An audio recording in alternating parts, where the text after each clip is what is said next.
అగస్త్యార్ఘ్య వ్రతం భుక్తి ముక్తి ప్రదాయకమైన ఈ వ్రతాన్ని కన్యారాశిలో సూర్య సంక్రాంతికి 3 రోజుల ముందు ప్రారంభించాలి. కాసపుష్పాలతో రెల్లిపూలతో అగస్త్యుని మూర్తిని తెలతెలవారుతుండగా పూజించి కుంభంలోని నీటితో ఆ మహనీయునికి అర్ఘ్యమివ్వాలి. ఆ రోజంతా ఉపవసించి రాత్రి జాగరం చేసి తెల్లవారినాక బంగారు లేదా వెండి పాత్రలో 5 రంగులున్న దానిలో సప్తధాన్యములను పోసి పెరుగుని చందనాన్ని కూడా రంగరించి అగస్త్యహఖనమానః అనే ఋగ్వేద మంత్రం చదువుతూ మరల అర్ఘ్యప్రదానం చేయాలి. దీనికి ముందే పెరుగులో ముంచిన అక్షతలతోనూ పూలతోనూ పండ్లతోనూ ఆయన మూర్తిని పూజించాలి. అర్ఘ్య అనంతరం ఈ మంత్రంతో ప్రార్థించాలి.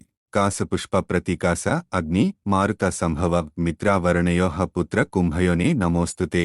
ఈ వ్రతాన్ని శూద్రులు స్త్రీలు కూడా చేయవచ్చును.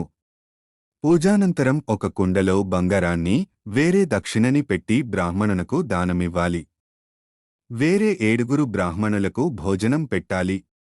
ఇలా ప్రతి సంక్రాంతినాడు చేస్తూ 1 ఏడాది పాటు చేసినవారు సర్వ ప్రకారాల శ్రేయస్సులకు అధికారులవుతారు. అధ్యాయం 119.